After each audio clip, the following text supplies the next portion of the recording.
But hello, everyone. Welcome. Thank you all so much for joining. My name is Narmala Singh. I'm one of the founding board members of South Queens Women's March. Let me just take the opportunity to welcome all of you to our College Applications 101 event.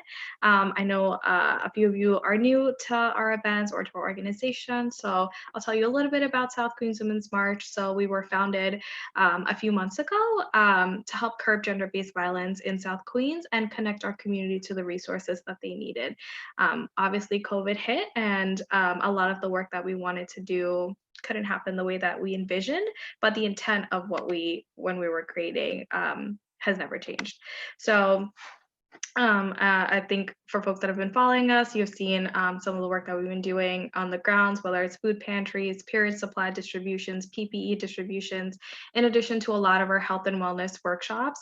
But even workshops like these, helping to bridge that gap and get equity here in South Queens. So I think one thing in particular that we've seen in a lot of our schools here, that a lot of our youths and young adults don't have access to a lot of the resources that other districts or places may have. So we wanted to step in and help to be that bridge. So this is obviously the time where a lot of folks are applying to colleges and are starting that next chapter in their lives. But it can obviously be a little frightening. I know, speaking as a first generation college grad, not having that guidance can be really stressful, learning how to finance college.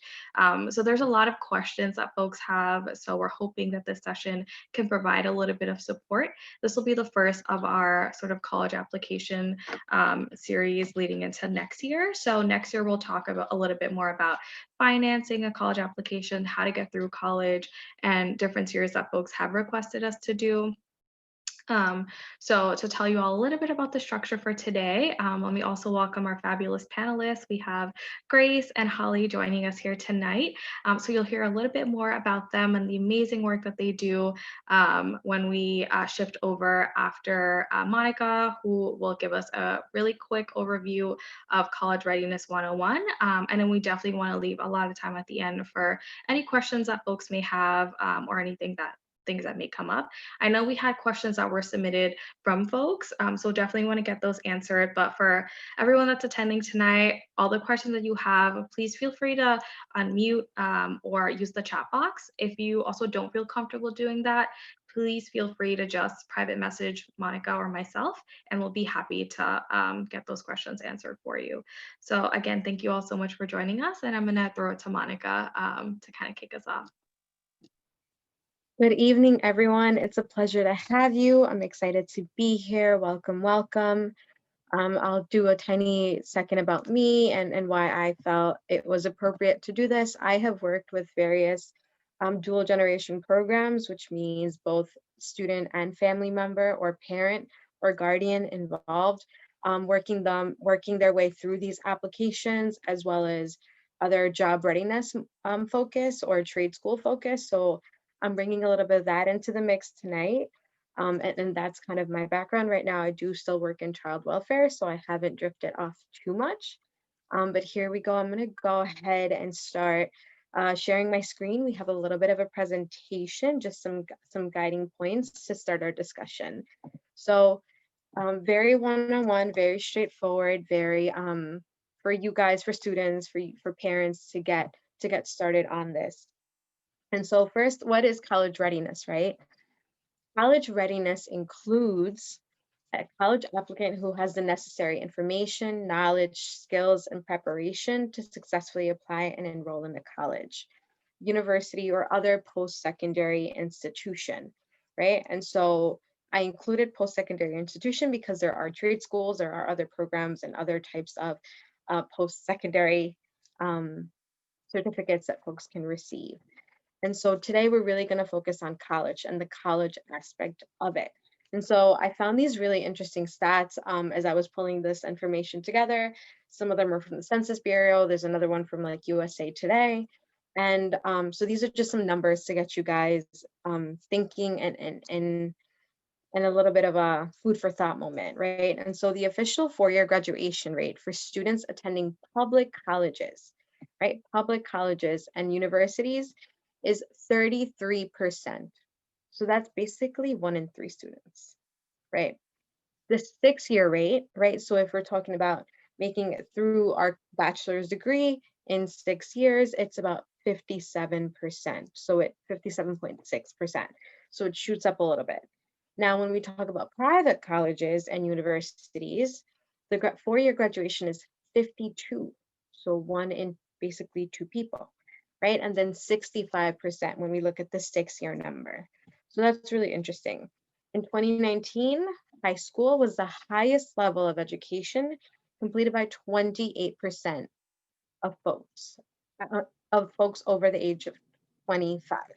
And then only 22.5 finished 4 years of college, a 4-year degree. And then that increased in 2010 to 2019. People over the age of 25 with a bachelor's jumped from 29, 36 to 36, right? And so slowly but surely, those numbers have been creeping up. We are seeing that as a country, we're pushing for college, pushing for folks to finish college, pushing for degrees of that sort, which of course are really, really, really important. And we see that in the numbers that we're looking at, right? Like I said, some of these are from the Census Bureau. I believe 2 of them are from the Census Bureau, comparing the 2010 census to preliminary data from the 2020 census.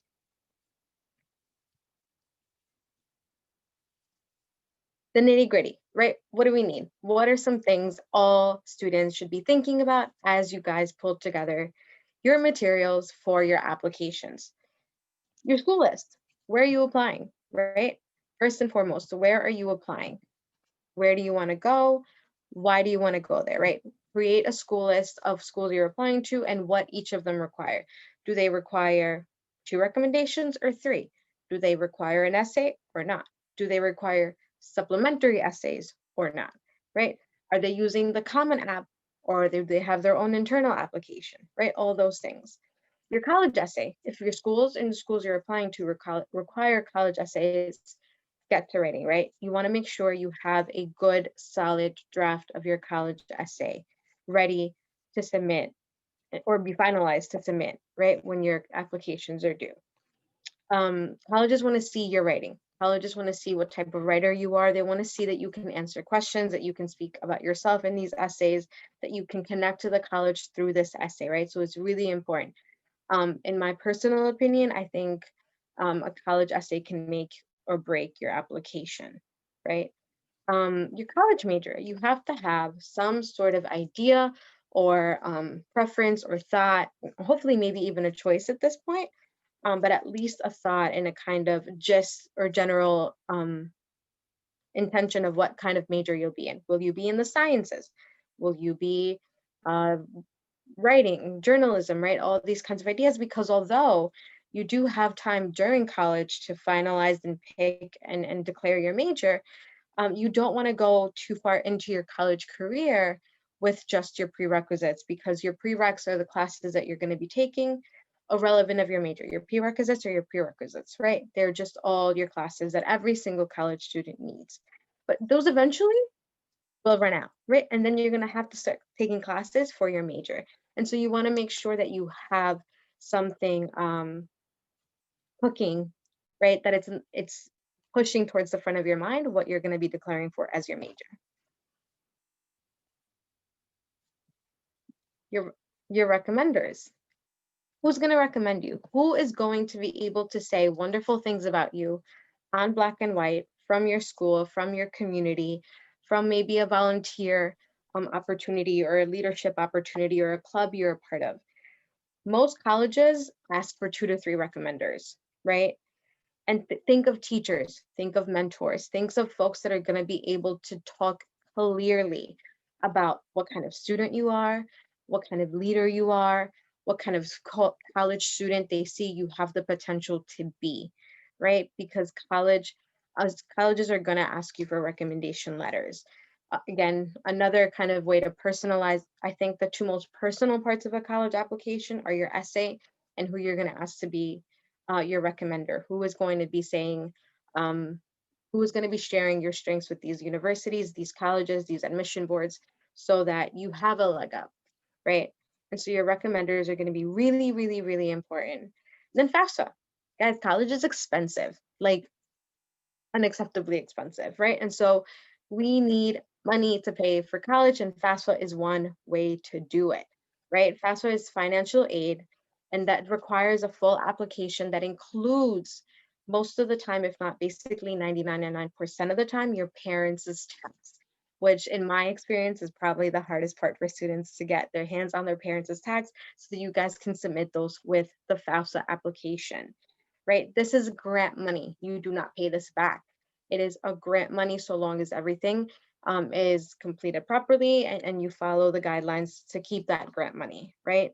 And so though that's going to matter on like how many credits you're taking, the type of classes you're taking, whether they're in your major or in your minor, all those kinds of things are going to play a role in your FAFSA money. So please, please, please, for those of you that are eligible for FAFSA, please submit earlier the better so that if there's any tweaks, changes, edits, whatever, if you need to, whatever it is that may need to happen, if there's any technical assistance that's needed, you can get it done um, as early and as efficiently as possible so you get your money, right?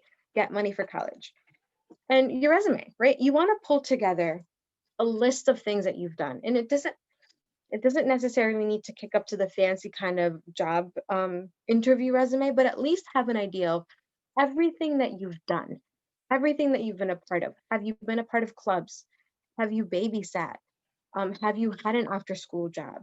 Have you done volunteer work, right? Anything that you've been a part of, please write it down and start organizing it. Start bulleting what things you did for that person. So I was a volunteer at South Queens Women March, and it was for this day, and we did this, and we were part of this thing, right? So that when colleges ask you for relevant experience or for things that you bring to the table, if you end up in an interview, you have that, and you could have that in front of you and make a case for yourself as to why you are a great applicant for their school, why you would be an asset to their school, right? And so please think of any volunteering, leadership roles, community service, anything like that, and jot that down, make it into a Word document, make it nice, make it neat.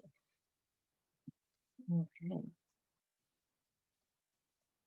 Timeline. So let's talk about time. Let's talk about where we should be at approximately what point, right? So sophomore year. Your sophomore year, do volunteer work, do extracurricular activities, join a sports team, join a club, do volunteer work, whatever it may be. Look for leadership opportunities or look to start preparing for leadership opportunities that you can take on, right? And of course, your PSAT. Most schools ask that sophomores take PSATs. I know that that was my experience and many, many moons ago in high school. And we took the PSAT in sophomore year. Junior year, start your school list. Start thinking, am I going out of state? Am I staying in state? What does that look like for money? Do virtual and or in-person college tours, right? Continue to do your extracurricular activities and start asking or considering who you're going to be asking for recommendations so that they can think about it for that last semester of junior year, as well as that beginning semester of senior year and over the summer, right? And then your SAT, ACT, right? Which of the two are you going to take? Figure out, we'll talk a little bit about the difference between the two, but figure out which one you're going to take. Which ones do your school require? Because of COVID, requirements are looking a little different this year, right? Schools are looking like they might edge a little bit away from the SAT sometimes based on the fact that we can't be in a room and test taking, right? And so that's something interesting. And then your senior year, complete your applications as early as possible. There is early admissions. If you're considering early admissions, look at those dates. It sets you up for less stress later on, right? Retake the SAT, ACT, right? If you feel the need to retake it, absolutely retake it. Remind your teachers, check in with your teachers of recommendations, check in with your recommenders, whether it's a teacher or a school administrator or a mentor, whomever it may be. Look for money, right? Check scholarship websites, check the FAFSA application, check the different scholarships that are up there. They're out there. There are entire search engines, right? There are entire websites that are full of information about scholarships. I almost said applications. And then you start receiving your acceptance or rejection letters from colleges, right? And so once you've been given those answers, once you've been given that information from colleges, pick what to do with that, right? Pick pick what it's going to look like to try to dig into what it's going to look like to finance. If you pick, let's say you got three acceptances, look at the tuition for each one. Look at the offers each one have given you, if they've given you any scholarship money. Look at what that's going to look like in the long term and what that actually means, right? Um, and develop and start asking questions about how to develop a plan around financing, right? And paying for this because it's expensive. So your SATs. There are two types of SATs, the reasoning test, your normal standard SAT test, which is approximately 3 hours long. It's scores of 16. Now it used to be 2400. And so many colleges require this. A lot of folks take it twice. I took it twice. I encouraged a lot of my students to take it twice when I was working one-on-one with students. And so this is just practice, practice, practice, practice, practice. I never called it studying. I always called it just practice how to take this test because there is no study guide. There is just a matter of getting good at getting through these types of questions, right? And so practice for your SAT, practice for as much time and as long as possible, and prepare that way. Then there's also the subject tests, which are more focused. So for example, I took the Spanish. I'm a native Spanish speaker, so I took the Spanish subject test. There is also many other different languages in the subject test. There are things like psychology in the subject test or math. There's other subjects that you can take should your school require them, right? So maybe you ask the college um, undergraduate admissions office, hey, do you guys need me to take any standardized college tests? I'm sorry, any subject tests, SAT subject test, right? So that you can make sure you meet those eligibilities.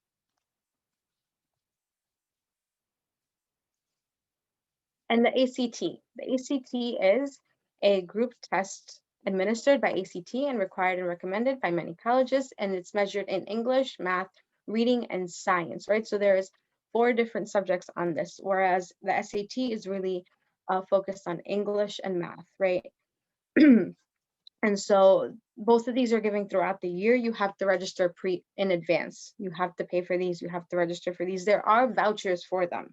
So depending on your school and on other circumstances, you can receive a voucher for these tests. And unless I'm getting my numbers mixed up, this goes from 1 to 36 in scoring, right? Okay. So let's talk a little bit about financial aid. So students seeking help with college costs will need to apply for financial aid. And so this is literally the website, FAFSA.gov. Please, please, please work on this. It is money to pay for school, right? Please work on this. Please bug and bug and bug your parents for those tax returns, for that tax information that you'll need to get these submitted, right?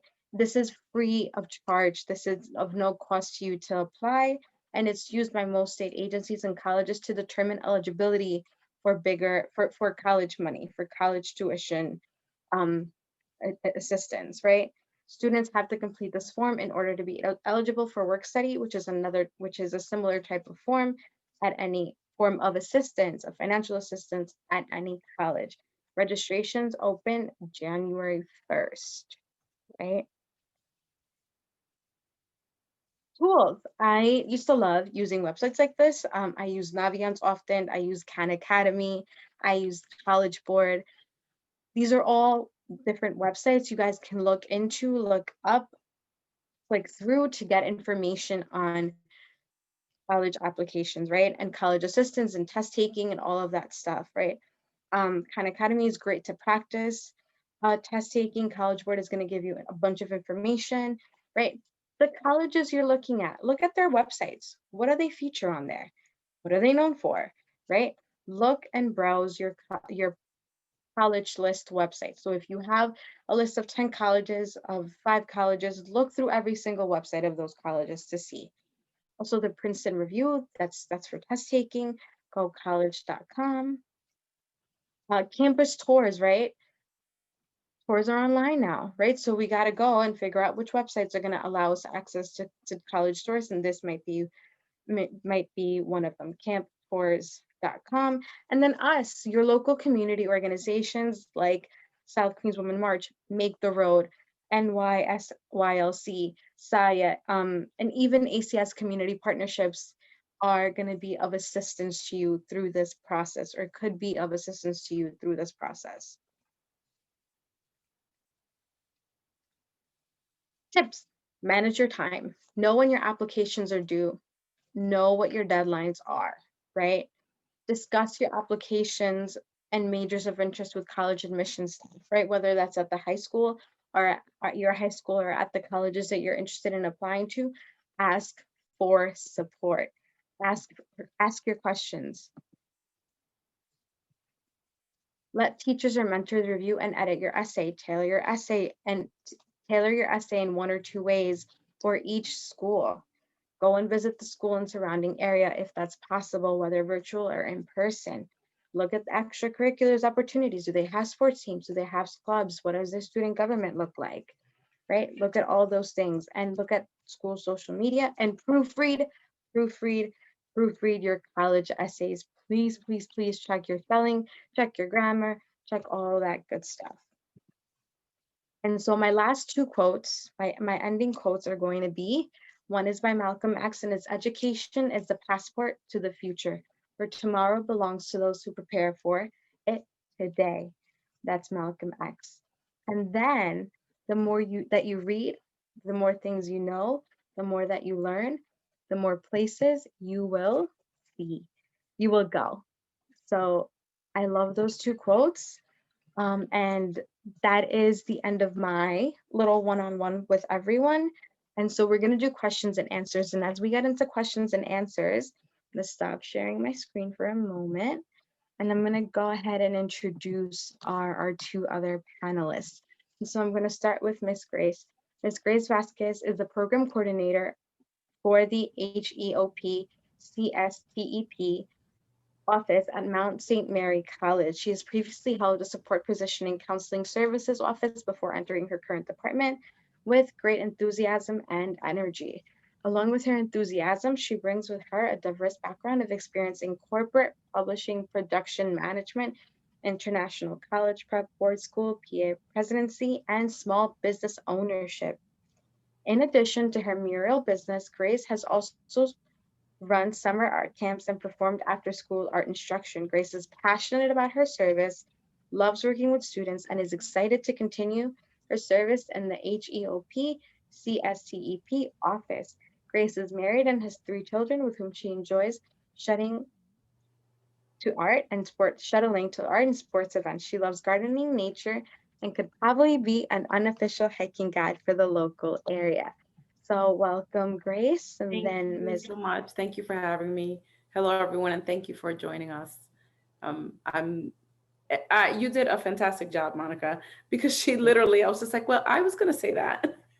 Like a lot of the websites that you mentioned are websites that, I used religiously and I always, recommend to students. Um, my oldest is a sophomore in college right now. So I just recently went through this college process. It's very, very fresh in my head. And as much as I thought I knew nothing. And as much information as I got, there was always just more information like to get. Um, and I think that also just she is also coming from underrepresented groups, and she has all of these things that are in common, but everyone's coming from different places, and everyone has to like seek like their own um, resources based on their situation. So I think it's nice that you're doing this, and because it's kind of scary to go through this alone. You know what I mean? So just to let you know a little bit about my school and like our office. So the program that I work for is called the Higher Education Opportunity Program. And it's a program that's a partnership with the state and the school. If a lot of colleges have all these programs, there's also the EOP office. The EOP program is a similar program, but That's for public schools and also for community colleges. And so the HEOP program, actually, I'm gonna just share screen. Can I share my screen? I can, right? I have a. This is coming out. I'm not sure if this is even coming out right. I have too many things open. Jesus Christ. Okay. So so the program, the HEOP program, which the purpose of the HEOP program is going to be the same in my school as in other schools.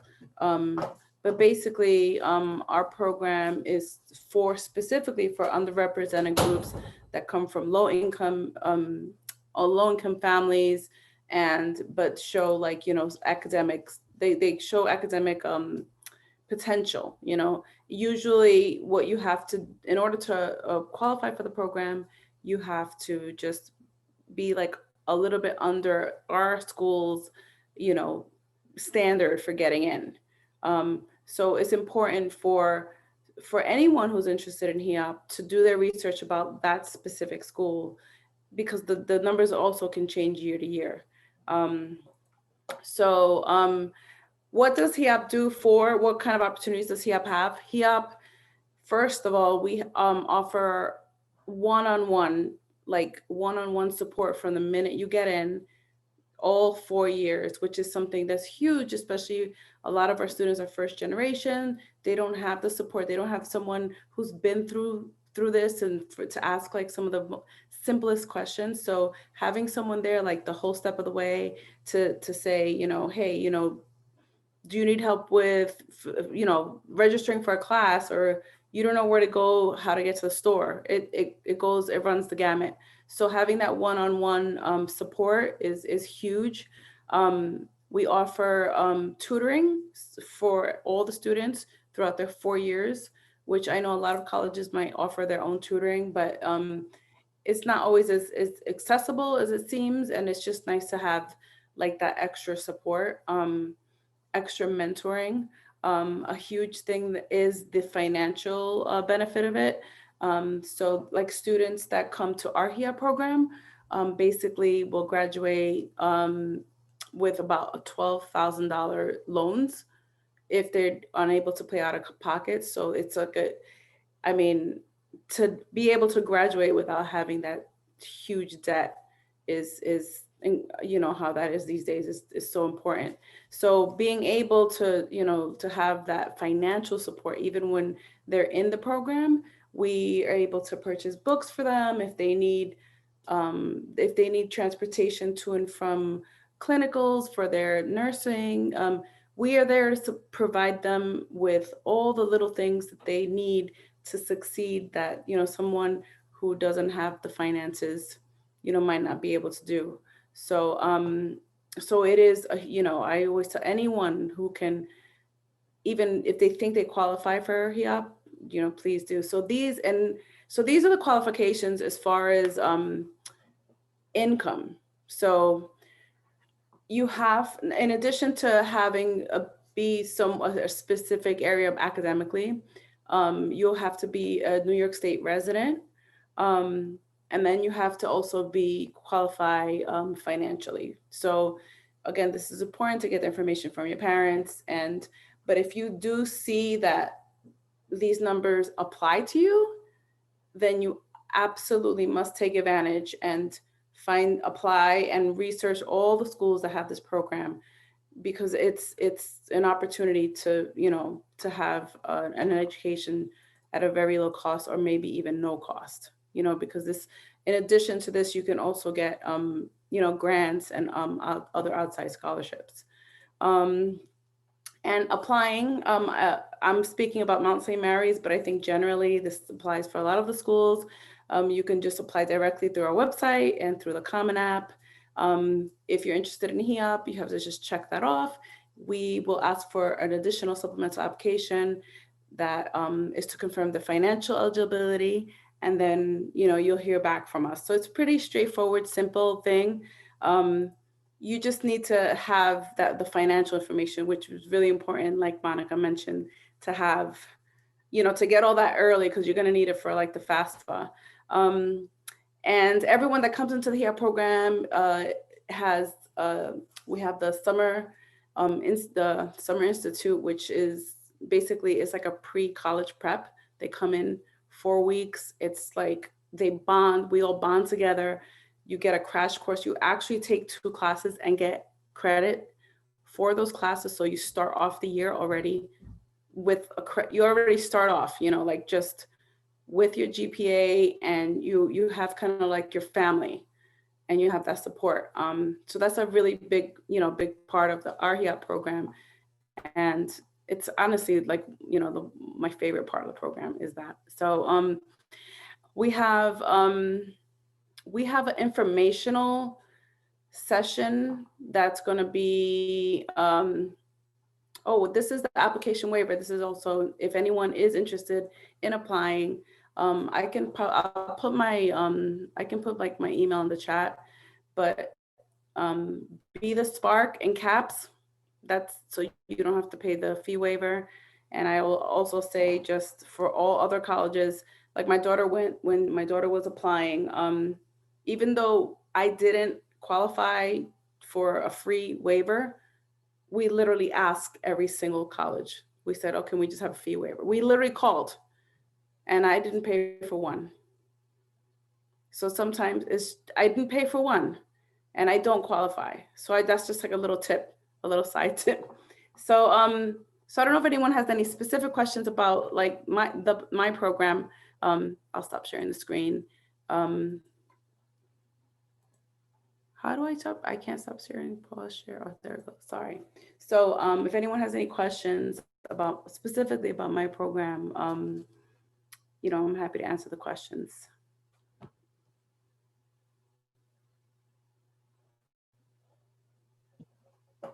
As you guys come up with your questions, I'm also gonna introduce Ms. Holly so that we can also hear from Ms. Holly. And Ms. Holly Barbarossa grew up in Nassau, Queens County. She graduated from St. Mary's High School and Villanova University with a bachelor's degree in mathematics and a minor in Spanish. Finally, she gained her master's degree in education, school counseling from St. John's University.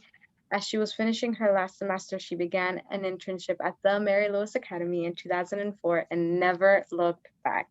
She was appointed college counselor in 2013 and continues to help students pave their path to college as early as 9th grade.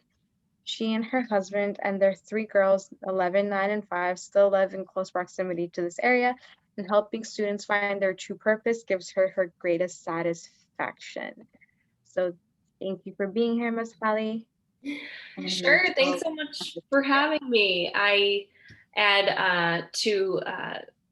think you did a great job, Monica, with that prep. I said, wow, it feels like this is what I'm saying in class every day. This is excellent. So I'm not sure if kids want to chat in with what grade you're in. That was one of my first questions, is I wonder who's on the other side in terms of, you know, are you 9th grade, 10th grade, whatever. At Mary Lewis, we're a little bit unique and spoiled in the fact that as a school counselor, college counselor, we have guidance class. So we're seeing everybody once every 6 days. So we are able to really do a good job giving them everything, you know, that they need to know. But with that being said, you know, how do I tell you everything I know in 2 minutes? But I think, you know, the job of the counselor is really to help you get to know yourself.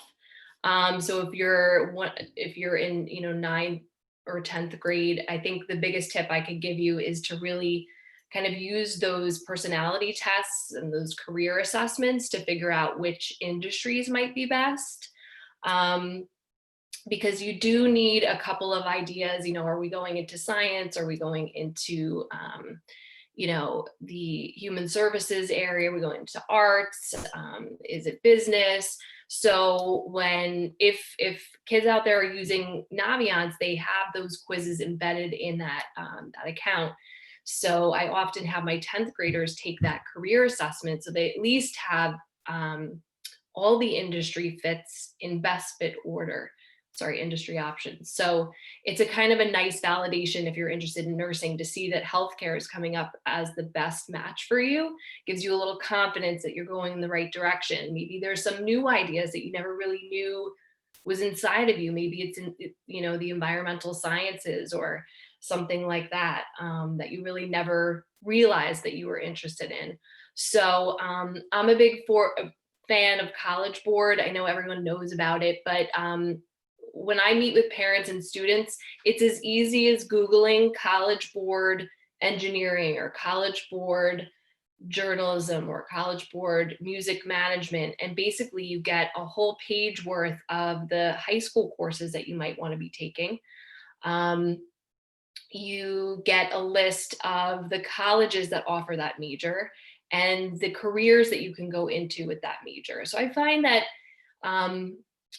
looking at those kinds of ideas and getting acquainted with what's required to prepare you to major in that particular idea is really handy early on.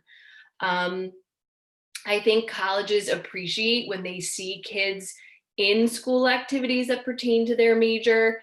Like if you were interested in business, I know our school has like FBLA, which is Future Business Leaders of America. So if you're sort of putting into motion like that you're actively pursuing school activities, or maybe you're job shadowing with like your uncle somewhere or somebody who's in the business area, I think that's going to be helpful on many levels in terms of seeing if it's something that's cool, something that you can see yourself doing, the vibe of the people that you work with. So I'm really big into the idea of job shadowing or interviewing people in jobs that you think are cool. And I think I'm kind of obsessed with that because I never did that. So, I wound up being a math major, which was what my dad did. He was a math teacher. So obviously having no knowledge of these types of tools in high school, I think that's kind of what ultimately led me to become a school counselor, is because I was sort of like late to the game with how to figure myself out. So I think there's nothing better that you could do than to try to job shadow, interview, and take as many career assessments as you can to figure out like what you want to study. Some of the other variables that are involved in making your college list will come easily in terms of location, things like the size of the student body, and then what kind of student you are will ultimately dictate where you apply to. But I think the biggest thing for me, and the biggest thing that I think excites students, is when they get connected to something that is exciting for them to do. Just case in point, my nephew, just like Grace, who has, kids that were kind of going through it. My nephew's going through it right now. And I think sometimes kids overthink what they should do. They think they need to pick something very grown up, very, make a lot of money, which is what I was thinking about. Back in high school, everyone wants nice things and have a comfortable life. But in reality, I kind of forgot to mention in my bio that I went into the finance field initially for that very reason. And I just found 2 years, 3 years later, I was like, oh, I'm making great money, but I'm not connected to this in any sense of the word, So I kind of went back to the kitchen table with my parents. I was like, what am I doing? So basically, to me, I think the key is to find what you love to do. And again, that can come with time, and you can't always figure it out this early, but whatever your hobbies are, whatever you read about, what you're watching TV about, it could be as easy as that, so that's one of my little tidbits for now, just in terms of finding out what you love to do. Beautiful. Thank you both. And so I'll, as I give it a second for folks to send in questions, if there are any, I'm going to open up some questions that had already been sent in, and so that we can get a conversation rolling. But I'm going to give it a moment to see if anyone wants to send any questions in.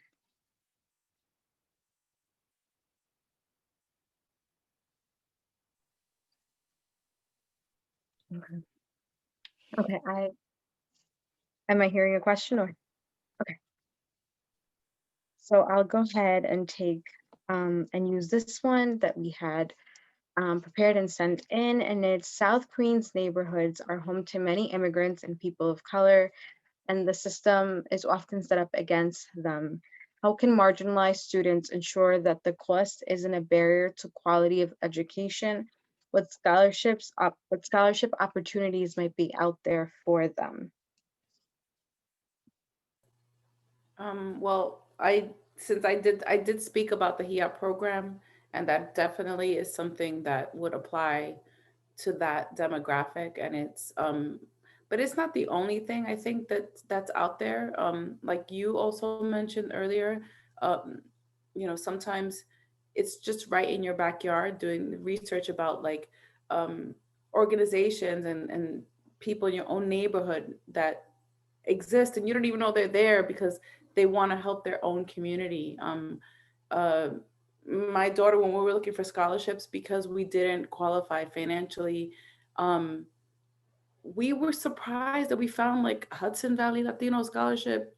And, it was just like right in our backyard, but it's not information that's going to come to you. And that's something important. I think like that, like everyone needs to know that, during this time that you're like, you're going on this journey, you're going to have to sit down and like put the work into research and to seek like that information because it's out there, but it's you have to like look locally. But I would definitely anyone in that group look for EOP and HEOP organizations, and just look in your backyard for local organizations that will support you.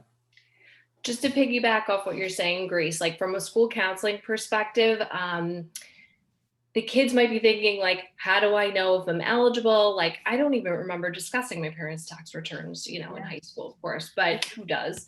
But like one way that you'll start that conversation probably at home or through the guidance department in high school is if you're in an AP class. So like if you're in an AP class, freshman year, sophomore year, whenever, you're gonna have the counseling office is going to have to collect the AP exam phase. So what we do in our school is the person that's in charge of that will email all the parents and say, you are eligible for the College Board fee waiver if you submit your tax return forms to the guidance office and we can approve you.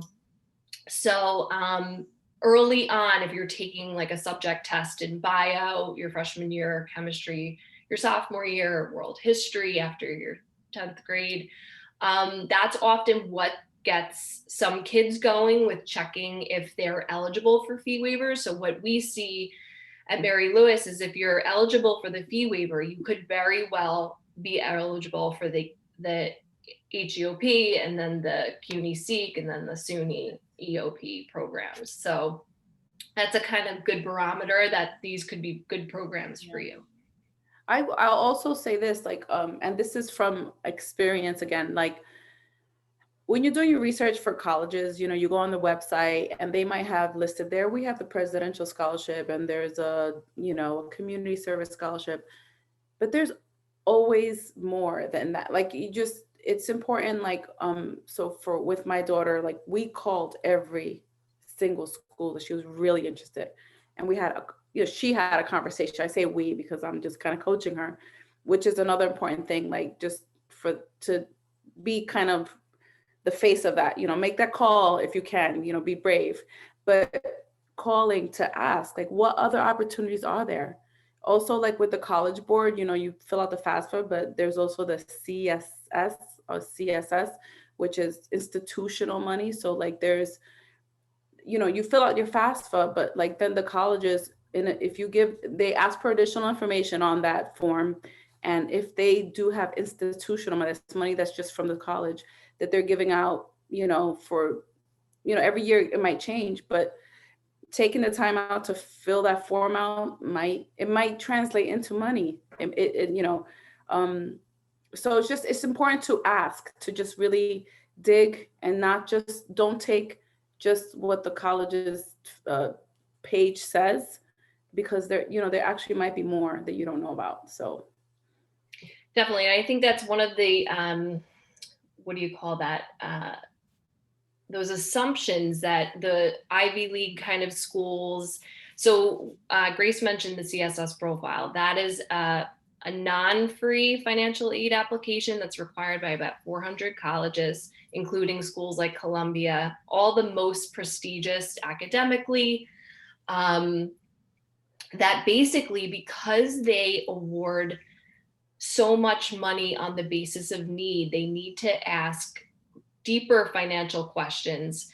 And so it's a more annoying form, but often kids that are from families that don't make a lot often think about those schools and say, I'm never going to get money for that, a $60,000 a year type of school. But it's actually quite the opposite. Like at those types of schools, you're more likely to get the best percentage of your need met than any other type of school. So, I think what's important across the board, 9 through 12, is really just to always consider the 3 types of schools, which are reach schools, because, if you play lotto, you got to be in it to win it. No, one of my mantras is no regrets. I mean, you don't want to look back 10 years, 20 years, 30 years from now and say, you know what, why didn't I apply to Princeton or whatever school it is. You want to have your match schools, which basically have GPAs and SATs, ACTs similar to yours. And then your safety schools would have sort of the ground level requirements. Maybe they're somewhere between, like a 2.0 and a 3.0. And those are the highest merit aid potential schools that you can have on your list, because they're easier to get into for some kids. You're going to max out on the merit aid scholarships because you're an above average student there. So those are the 3 key kinds of schools that we want to look at. And I can share my screen in a few minutes when Grace is done with a little bit. I was going to say that's literally the path that I took, like with my daughter. And just to share like a story. So my daughter, she plays Division I lacrosse at University of Hartford. She was accepted to Cornell, Carnegie Mellon, a bunch of schools. And she got a lot of, no one could understand why she didn't just accept it. Why did she just go to Cornell? And the bottom line was that the University of Hartford she does not pay tuition there. And it was all like, it was partly, a very small amount was athletic. Most of it is merit. And she was not getting any of that in any of the other schools. And so, it was just like, she could have gone for the Ivy League, but, and it was just a lot of researching schools that were maybe like, you're above average in that school, but there was a lot more opportunity. And she's a sophomore there. And because she's in a smaller school, and because it's it's not like so competitive, she's already doing research. She's volunteering at a hospital. She's doing things that she would not be able to do in a larger school where you're just kind of like a number. So that was really important, in the process to think about where you're going to have the most opportunities, for yourself. Thank you both so much for sharing. That's invaluable information and totally plugs right into this question that was sent in from one of our participants. So I'm going to start with the athlete one, just because athletics were just mentioned. And so, do athletes still have a chance to be accepted on athletic scholarships based on the fact that recruiting season has been out because of COVID and not being able to play? Right? Do you guys, either one of you, have any answers on that? Yeah, well, I can say that the recruiting process never really ends for them. It's just the way their recruiting is different. For like Division I, for example, right now, their period for recruiting period was extended till April of 2021. But that just applies to Division I. So Division II and Division III schools, each of them have like different guidelines, but generally speaking, they can still text, talk, and they have they're still able to. It's the way that their recruiting is different now, and everything's getting pushed back. So I think that really the answer to that question depends on, is this athlete looking for Division III, is this athlete looking for, like a high academic school where, if they've already got their roster filled, maybe they don't even have a spot on that team. There's a lot of variables, but into just generally speaking, no, it doesn't mean that it's over, but it just really depends on the specifics of that athlete, the sport, and the school they're going to. Yeah, I would say for this year, we've had about 10 students who already signed with colleges, seniors, obviously. So I don't think it's going to change really at all. We still see that students are active. I think, like Grace was saying, if you want to play Division 1 or 2 sports during your junior year, you might want to set up the NCAA account, which allows colleges to start, seeing that you're interested in playing Division 1 or 2 sports. You can join if you want to play Division 3, but it's not required.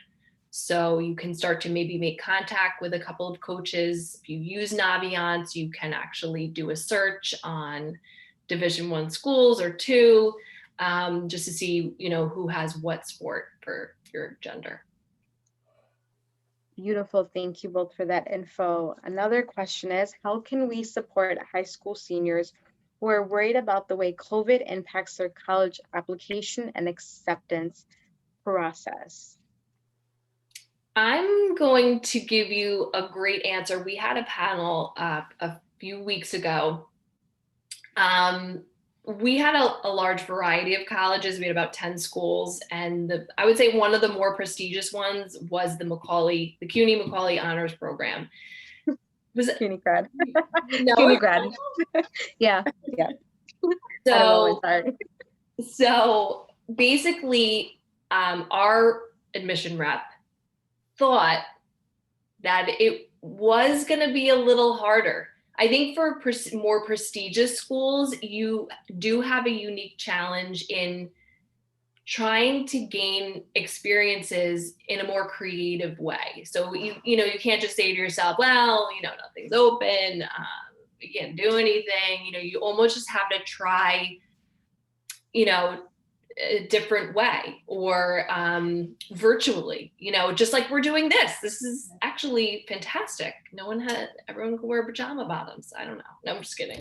But the point is, I think for prestigious schools, you are going to have to get a little bit more creative. But on the other side, like, there were a ton of schools that were saying that they do understand that things are different. And I think they are going to be forgiving, but I think that the prestigious schools are still going to have that high expectation. So depending on where you're applying to. I definitely agree with you, Holly. Like, I feel that a lot of the schools are taking this opportunity to see, okay, what did you do during this time? Like, how did you adjust through this adversity? What did you do? Because there are things that we still can do. And like, there's going to be a lot of essays about like how COVID affected everyone, but it's, people, they want to see like, how did you connect? How were you able to give back? How were you able to cope? I also feel like, even though people are like scared, oh, how is this pandemic? I think this is a time for opportunity, honestly, because there's a lot of colleges that, because they know there's so much, adversity, and, everything's not as it should be. They're having to kind of change the way that they're also accepting, and they have to throw their net a little wider, and they have to be kind of like a little bit more open. And so I think it's a time to kind of take advantage of the fact that you may not have to take your SATs, or you might be able to tell like a really impactful story. And like, so I think it's an opportunity, and I just, it's important for people to be able to